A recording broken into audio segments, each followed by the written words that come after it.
Mambo vipi Tanzania na watu wengine wote kwa ujumla, mko poa? Mimi si jambo kabisa. Napenda kuwakaribisha katika chaneli yangu inaitwa Maisha ya Ughaibuni. Karibuni sana. Ila nipeni basi max kwenye unywele. Vipi hapo? Nimependeza? Always be you, always be natural. African queen. Beauty to perfection. Napenda kuwashukuru watu wote ambao mmeweza kutuma komenti zenu nyingi katika video ile ya how to start a YouTube channel. Wengi mmefunguka kwamba mlikuwa hamfahamu mtu unaweza kujiingizia kipato na kujiajiri kupitia YouTube. Na mimi nimeona ni share na nyie mmeipokea vizuri sana. Ninasema asante sana. Na vile vile watu wengi mmeweza pia kutuma komenti nyingi kwenye upande wa my documentary I want to be remembered for who I am. Na yote niliyozungumza katika ile documentary ni kweli, na hivyo ndivyo ambavyo nataka mimi Victoria nikumbukwe, kwa vile nilivyo au kwa yale niliyoyafanya, sio kwa yale ambayo sikuweza kuyafanya. Nawashukuru sana, na mimi ninachoweza kuwaahidi ni kwamba kwa kile ninachoelewa mimi, kwa ufahamu wangu mimi, nitajaribu kushare na nyinyi kadiri niwezavyo. Naamini kwamba watu wengi mtajifunza na mtaelimika na mtaburudika kupitia mimi Victoria. It's time for change. And nawapenda sana na Mungu awabariki wote. Siku ya leo nitaenda kuzungumza na nyinyi kuhusu hii barua. Je, mimi Victoria ni process zipi ama hatua zipi nilizichukua mpaka kupata hii barua ya Google AdSense? Je, ni kweli sisi YouTubers huwa tunalipwa tukiweka video zetu YouTube? Na je, hayo malipo yanafanyikaje? Ni hatua zipi ambazo unatakiwa mtu uchukue mpaka uweze kulipwa YouTube? Mimi Victoria leo niko hapa kuwaelezea kiundani zaidi, ila sitawaelezea kwa vitendo kwa sababu siko vizuri kwenye masuala ya kiufundi.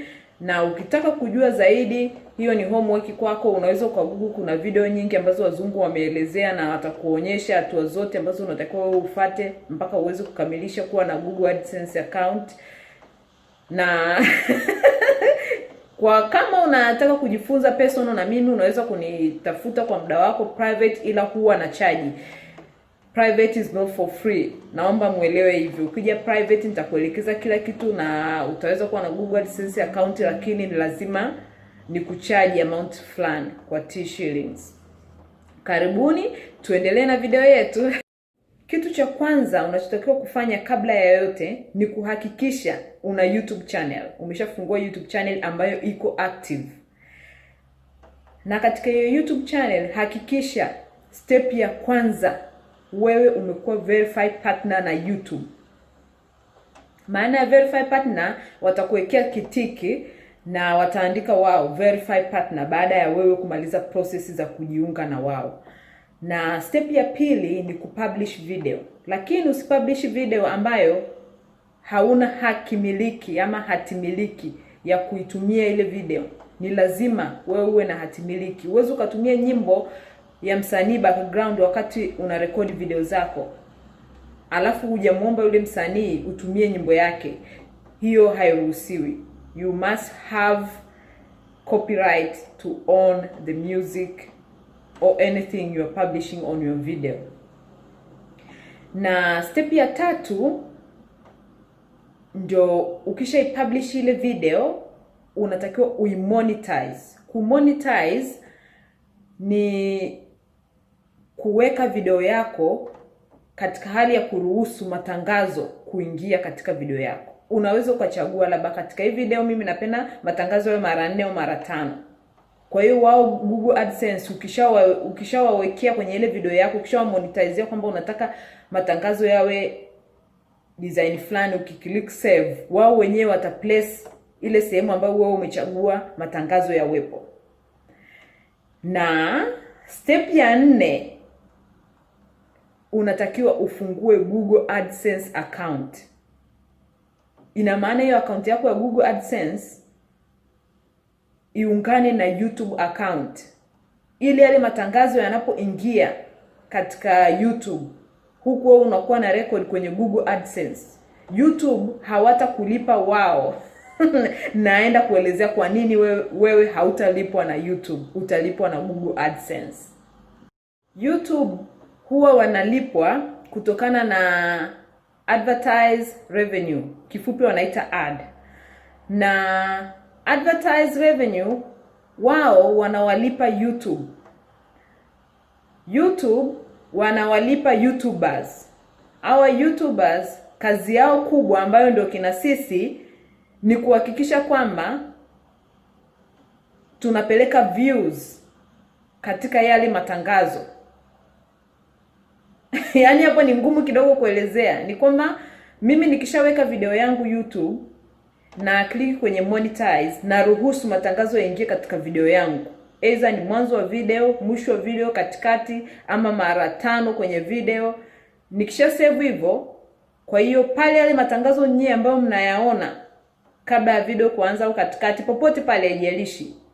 Wewe mtazamaji ukibonyeza lile tangazo ukiwa interest na hilo tangazo, ukalibonyeza ukaenda kwenye website yao kusoma zaidi ama kutaka kujua zaidi, ina maana ile hatua utakayoifanya ya kubonyeza lile tangazo ndo sisi tunalipwa kupitia hivyo. Nadhani nimeelezea vizuri, inachanganya kidogo. Kwa hiyo kwa wewe ambaye ungependa kuanzisha YouTube channel na kujipatia kipato, hakikisha una haki ya kumiliki hiyo video na pia haki ya kumiliki background music. Kwa sababu ukiweka alafu ukaenda ukamonetize your video na ikiwa tayari wewe hauna kibali cha kutumia nyimbo au kitu chochote ambacho wewe unakizungumza, wataibandi ile video alafu utafungiwa kwenye monetization. Sasa hivyo watu wanaenda tu ni na technology. Na wewe unaposign na monetization ama Google AdSense unakuwa umesha read terms of service and condition. Ukiklik kwamba mimi nakubaliana na haya yote mliosema, ina maana tayari umeshajifunga. Ni muhimu ufuate sheria zao. Kitu kingine ambacho napenda niweke wazi na watu waelewe ni kwamba mtu mwenye YouTube channel halipwi kutokana na subscribers. Hata uwe na subscriber milioni 200, hauwezi kulipwa kutokana na wale subscribers. Kitu cha pili, hauwezi kulipwa kutokana na likes. Likes, dislike, hauwezi kulipwa kutokana na hicho kitu. Kitu cha tatu, hauwezi kulipwa kutokana na comment na number of video ambazo wewe umeposti YouTube. Hakuna. Kitu ambacho kinamsababisha mtu alipwe ni views only. Na inategemea kwenye views. Wewe huwezi kwamba ukawa ni msanii nyimbo yako imepata views milioni 4 ukazazani kwamba utalipwa kutokana na hizo views milioni 4. Hapana. YouTube mtu unalipwa kutokana na ads ambazo umeweka katika video zako. Ina maana kwenye yale matangazo, labda umeanza kuangalia video ya dada wa kitumbua pale natokea tangazo fulani, mtu ukishawishika ukilibonyeza ile tangazo ukaenda katika website yao, hiyo ndo one click ambayo inamfanya dada wa kitumbua analipwa. Lakini mtu usipobonyeza ile tangazo, hamna mtu anayelipwa. Hata ukiliangalia tu paka liishe, hiyo haifanyi mimi nikalipwa. Inatakiwa ulibonyeze utembelee ile tangazo. Ndio maana wanaita cost per click, CPM. Huko ni kwenye mathematics kidogo, nikiwaingiza huko nitawapigisha chaka, sijui sana hayo mambo, mtanisamee. Kwa uelewa wangu navyoelewa, lakini ndio hivyo. Kwamba ni ads ambazo zinawekwa katika video ndo zinakufanya unalipwa. Hata uwe na views milioni 4, kama hamna mtu yote leo angalia matangazo katika hiyo video, haulipwi chochote kile. Zile views zinakuwa tu ni views, ni namba, ni hewa, hazina chochote kile. Kwa hiyo watu labda wanakuwa wanakosa uelewa, mtu anaona nyimbo ya mtu fulani bwana ina view nyingi kwa hiyo atakuwa amelipwa hela nyingi. Hakuna kitu kama hicho. Ni yale matangazo katika ile nyimbo. Je, huyo msanii aliweka matangazo mangapi? Kama aliweka matangazo mengi na watu wakashawishiwa na yale matangazo wakaamua kubonyeza na kutembelea, basi mtu unalipwa hela nyingi. Na sasa tunakuja huko ambapo nataka niwaelezee zaidi. Nakuja sasa kwenye pointi yangu ya maana. Je, mtu analipwa kutokana na nini? Sawa, ni matangazo. Je, inakuwaje mpaka mtu analipwa kutokana na haya matangazo? Nitawapa mfano mdogo tu ambao naamini watu wengi mtaelewa. Niseme mfano huo, watu 1000 wametembelea yale matangazo ambao umewekwa wewe katika video zako. Watu 1000 wameweza kuclick yale matangazo na kuingia katika website zao. Katika hao watu 1000 wewe unalipwa $2 katika watu 1000 ambao wametembelea yale matangazo. Views haijalishi, labda katika hiyo video una views labda 80, lakini watu 1000 tu katika hiyo video yako ndo wameweza kutembelea matangazo, basi utalipwa hiyo $2. Inaweza video ikawa na views labda milioni 20, lakini ikawa labda watu 3000 ndo wametembelea katika hayo matangazo, unalipwa labda $6. Kwa hiyo ni balance zaidi. Naweza kusema kwamba na msimu watu wengi wa matangazo wanalipa zaidi. Kuna amount inafikia hadi $3, $4, $5, $6, hasa msimu wa Christmas, kwa sababu wanaamini watu wengi wako nyumbani na watu wengi wanataka kumaliza stock za biashara, kuanza mwaka mpya na mambo mengine. Yaani mwaka mpya watu wanamaliza show zao zile. Kwa hiyo pia na ads zinaongezeka. Unaweza kukuta labda kwa 1000 views mtu unalipa labda $5, $6, lakini msimu mbaya kama Januari huwezi mtu akakulipa $5, lazima utalipa $2, saa nyingine $1 point something. Hiyo ndiyo inafanya mtu unalipwa kutokana na videos za YouTube. Views, only views ambazo umeweka ads na watu wametembelea yale matangazo. That's it. Yaani mtu akikwambia unalipwa sijui na like, hakuna. Mtu akikwambia unalipwa na comment anakudanganya. Mtu akikwambia unalipwa usijui na nyimbo impata views milioni 6 kwa ndani ya mwezi, hakuna.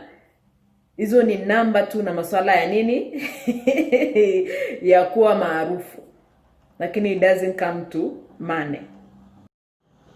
Kutokana na sisi YouTubers kuwa ubia na YouTube, ni lazima wao wakate 45%. Ndiyo, sio bure bure.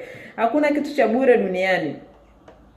Ndio maana hata video sisi tunazoweka ni free, hatutozi chochote kuweka video kwenye platform ya YouTube. Na vile vile nyie hamtozi chochote kuangalia hizo video ambazo sisi tunapost, mnaangalia for free.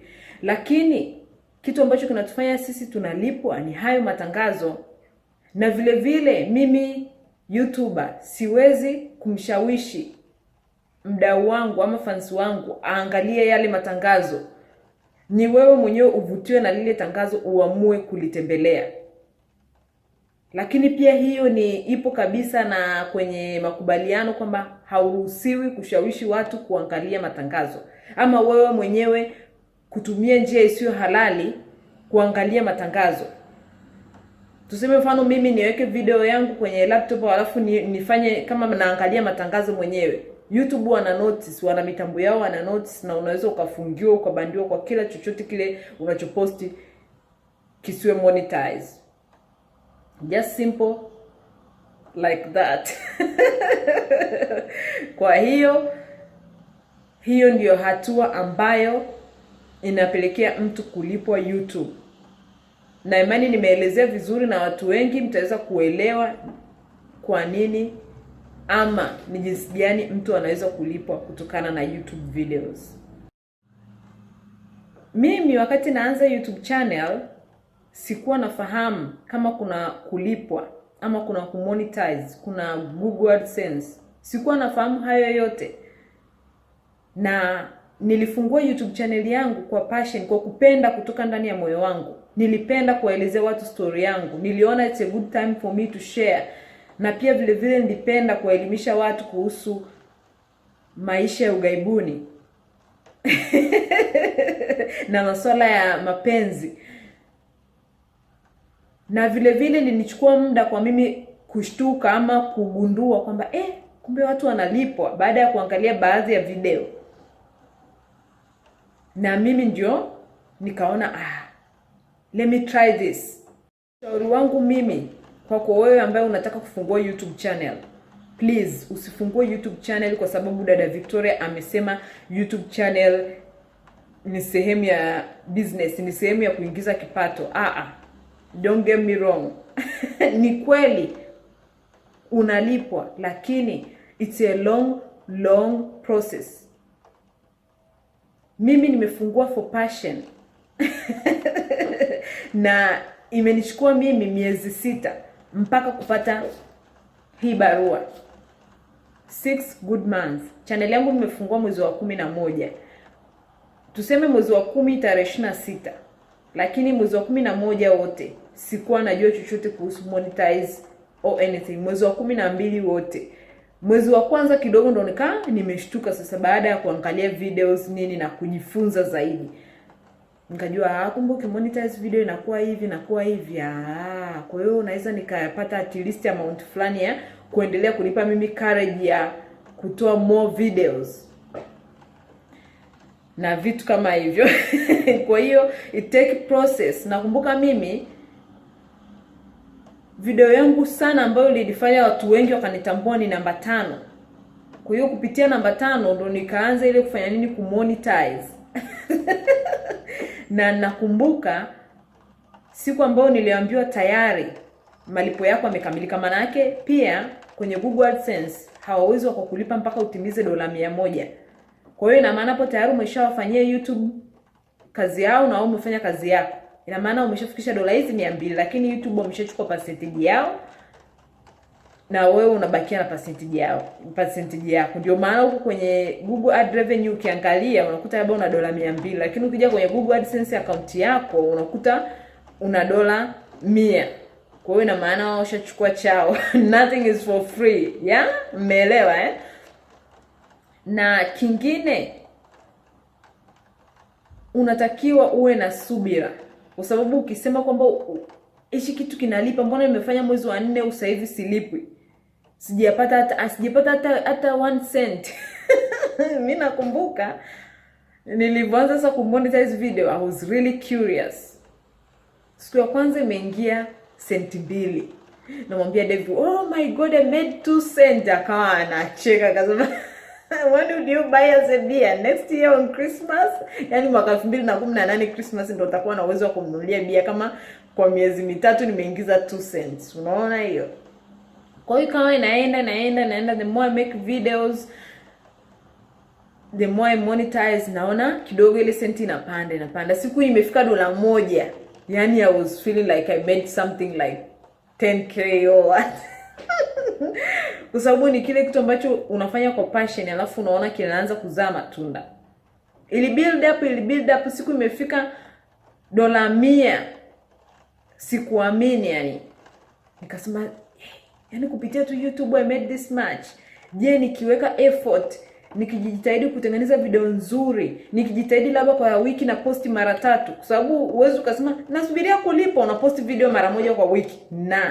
It doesn't work that way. You have to commit yourself, you have to dedicate your time. Make good videos, publish maybe 3 times a week, mara 3 kwa wiki unaposti video zako ili uonekane kwenye ile platform.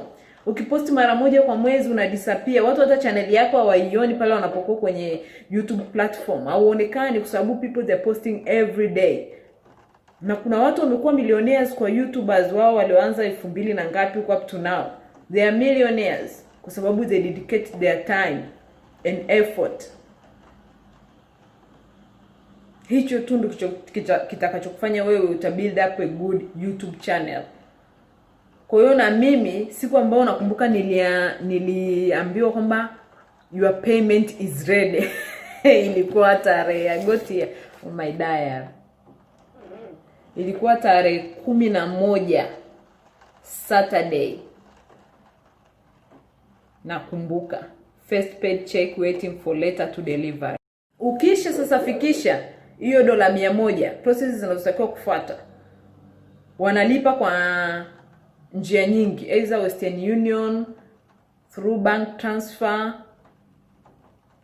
check. Lakini cha kwanza kabisa ni lazima utumiwe hii barua. Na hii barua ni kuverify address yako. Kwa sababu sawa mimi ni Victoria, nipo verify partner na YouTube, ndio na Google AdSense account. Je, wataaminije ni real? Na hiyo hata address nilo hapa ni real. Kwa sababu siku hizi mambo mengi sana yapo fake duniani.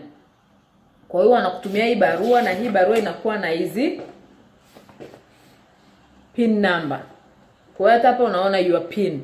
Kwa hiyo hizi pin number hii ndio unaiandika kule kwenye Google AdSense. Kuna kisehemu ambayo atakwambia verify your pin. Ukishaziandika hizi hapa, wanakupa hela kidogo, wanakuingizia kwenye account yako.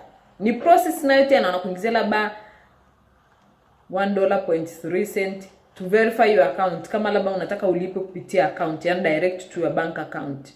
Kwa hiyo una verify tena account yako, maana yake siji tena ikawa account fake, kwa sababu ni online business. It's a long process. Mimi nimeambiwa kwamba napata hii barua February 11. Uweze amini nimekuja kupata hii barua lini?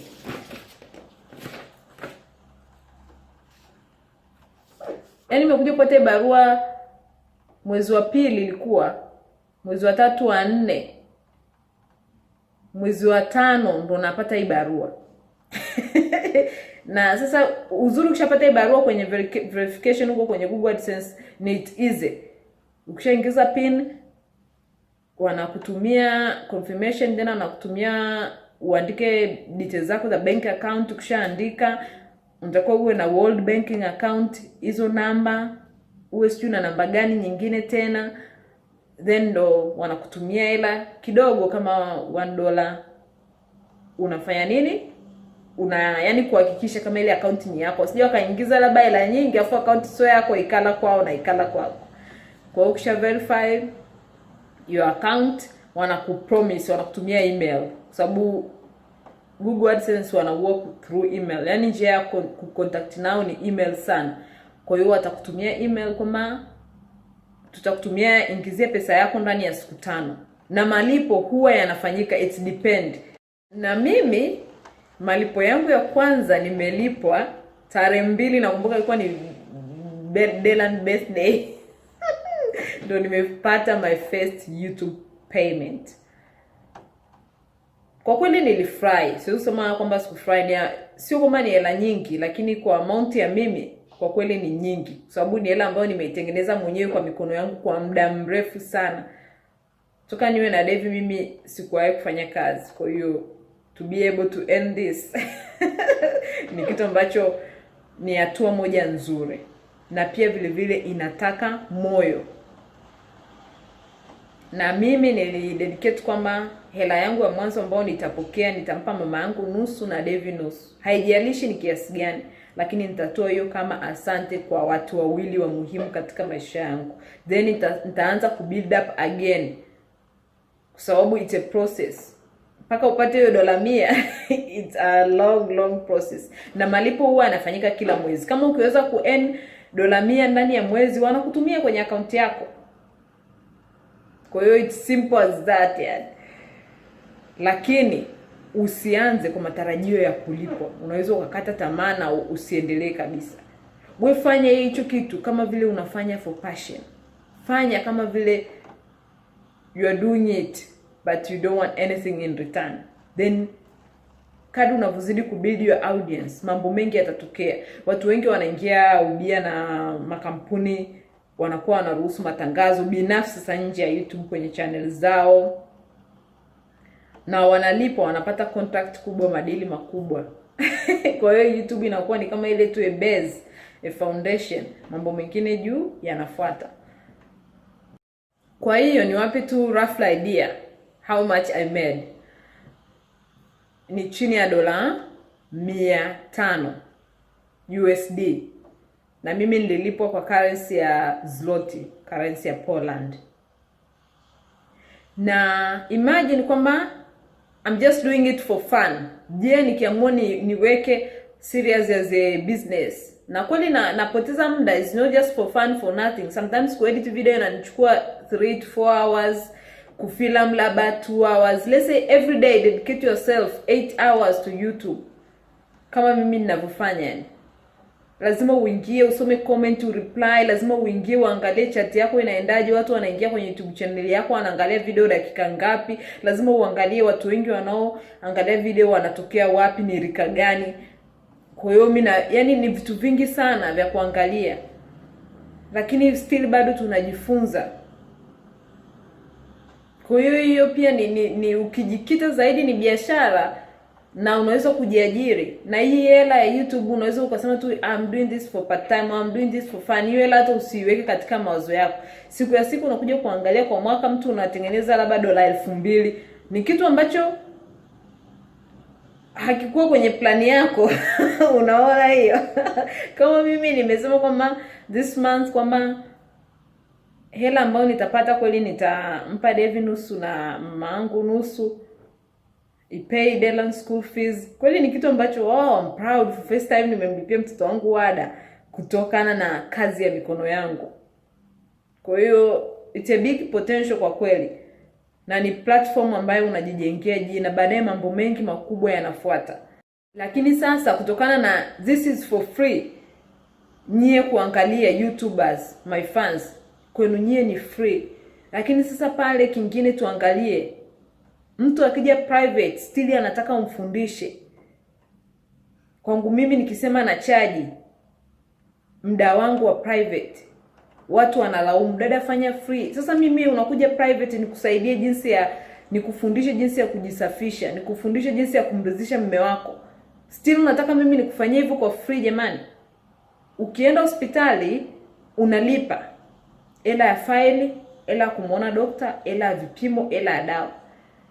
Lakini ukija kwangu mimi una kitu au una tatizo, unataka ushauri private, mtu anakuambia dada please find me private, my number is this. Ukija private jua kwamba unatumia muda wangu, na time is money, nothing is for free.